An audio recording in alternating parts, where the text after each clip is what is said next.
إنه من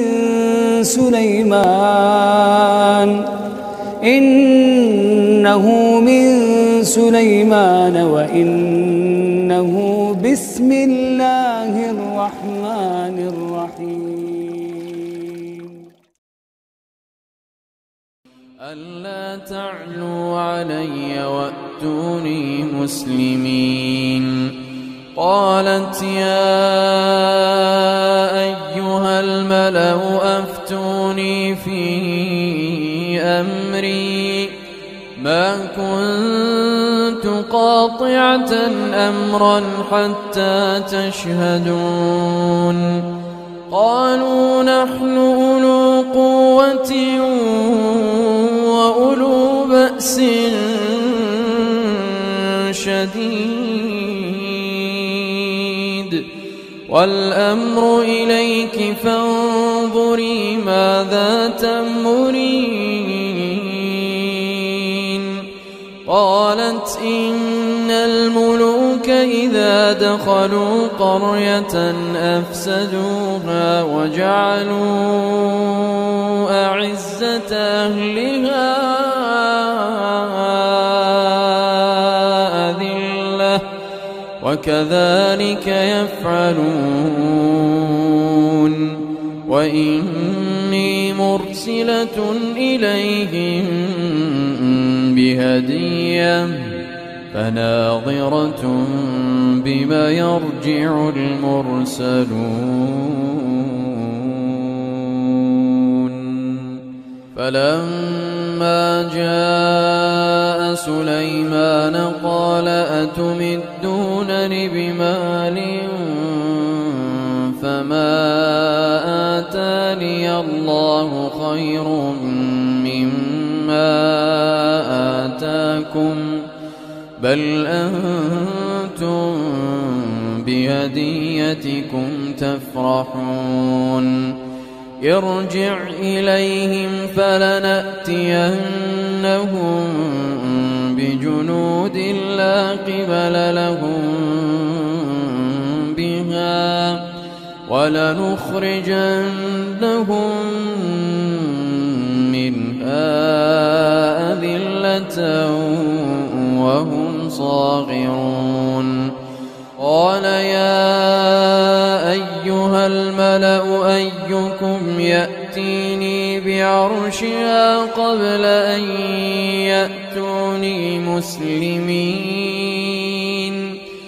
قال عفريت من الجن أنا آتيك به قبل أن تقوم من مقامك وإني عليه لقوي أمين. قال الذي عنده علم من الكتاب أنا آتيك به قبل أن يرتد إليك طرفك فلما رآه مستقرا عنده قال هذا من فضل ربي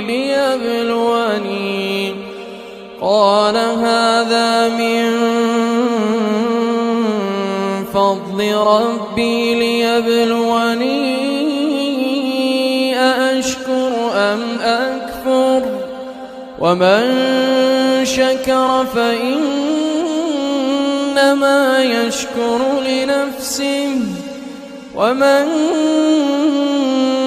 كفر فإن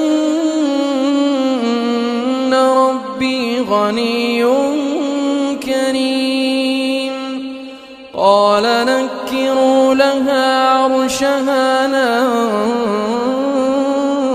ننظر أتهتدي أم تكون من الذين لا يهتدون.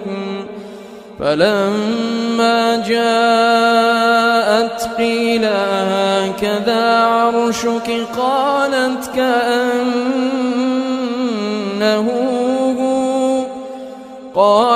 كأنه هو وأوتينا العلم من قبلها وكنا مسلمين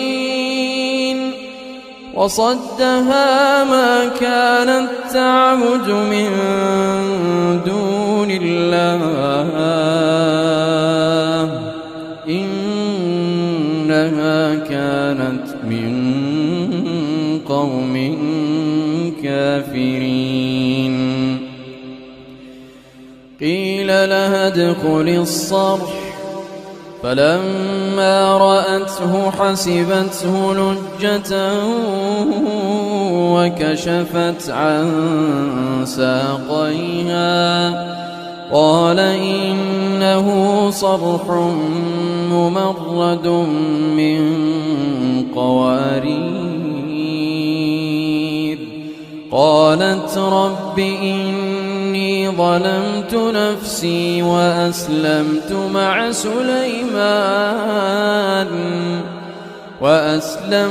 مع سليمان لله رب العالمين